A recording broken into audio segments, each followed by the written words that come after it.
পাকিস্তানের গলার কাটা হয়ে দাঁড়িয়েছে একটি নতুন রাষ্ট্র গঠনের ঘোষণা। বুধবার বেলুচিস্তানের প্রতিনিধি দাবি করা মীর ইয়ার বালোচ নামে এক ব্যক্তির এক্স অ্যাকাউন্ট থেকে ঘোষণা করা হয় পাকিস্তানের বৃহত্তম প্রদেশ বেলুচিস্তান স্বাধীন হয়েছে।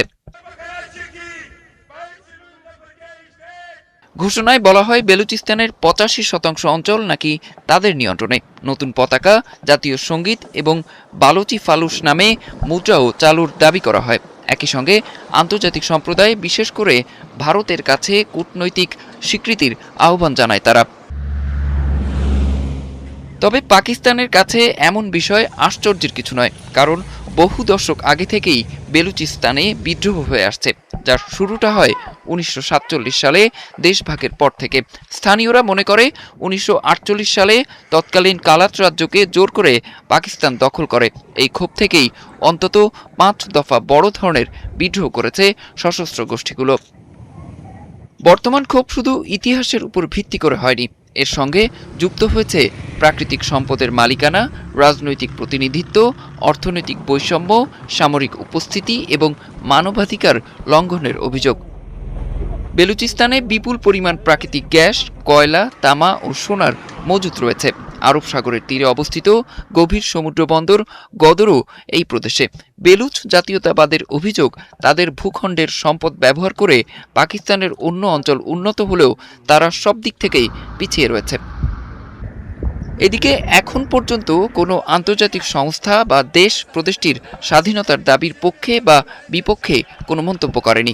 পাকিস্তানের সেনাবাহিনী এখনও কোয়েটা সহ বড় শহর, সীমান্ত, বন্দর, বিমানবন্দর ও গুরুত্বপূর্ণ অবকাঠামোর নিয়ন্ত্রণ ধরে রেখেছে। প্রাদেশিক সরকার, প্রশাসন ও বিচার ব্যবস্থাও কার্যকর রয়েছে। বিশ্লেষকদের মতে বেলুচ লিবারেশন আর্মি বা বিএলএ আগের তুলনায় আরও সংগঠিত এবং বড় ধরনের হামলা চালানোর সক্ষমতা অর্জন করেছে ঠিকই, কিন্তু এখনও তারা স্থায়ীভাবে কোনো বড় শহর বা বিস্তীর্ণ ভূখণ্ড শাসন করছে না এবং তাদের কোনো আন্তর্জাতিক স্বীকৃত সরকারও নেই। স্বাধীনতা ঘোষণার পর ভারতের কাছে স্বীকৃতির আশা করছে বিএলএ। তবে বিশ্লেষকরা বলছেন, ভারত যদি বেলুচিস্তানকে স্বীকৃতি দেয় তাহলে তা পাকিস্তানের সার্বভৌমত্বের প্রতি সরাসরি চ্যালেঞ্জ হিসেবে দেখা হবে। একই সঙ্গে কাশ্মীর ইস্যুতে পাকিস্তান নতুন করে কূটনৈতিক সুযোগ পেতে পারে। শুধু পাকিস্তান নয়, এমন সিদ্ধান্ত ভারতের সঙ্গে চীনের সম্পর্ককেও নতুন উত্তেজনা তৈরি করতে পারে, কারণ চীন পাকিস্তান অর্থনৈতিক করিডোরের বড় অংশ বেলুচিস্তানের মধ্য দিয়ে গেছে। পাশাপাশি ইরানও বালোচ বিচ্ছিন্নতাবাদে বাইরের সমর্থনের বিরোধিতা করে আসছে, ফলে চাবাহার বন্দর সহ আঞ্চলিক স্বার্থের বিষয়টিও ভারতের জন্য গুরুত্বপূর্ণ।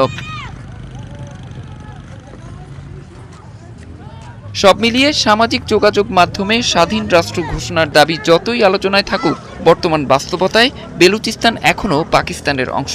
তবে কয়েক দশকের রাজনৈতিক বঞ্চনা, সম্পদের বণ্টন নিয়ে অসন্তোষ, মানবাধিকার লঙ্ঘনের অভিযোগ এবং চলমান সহিংসতা প্রমাণ করছে বেলুচিস্তানের সংকট শুধু নিরাপত্তা নয়, এটি পাকিস্তানের রাজনৈতিক ভবিষ্যৎ এবং পুরো অঞ্চলের স্থিতিশীলতার জন্য বড় এক পরীক্ষা। অরিসুল ইসলাম, ৭১।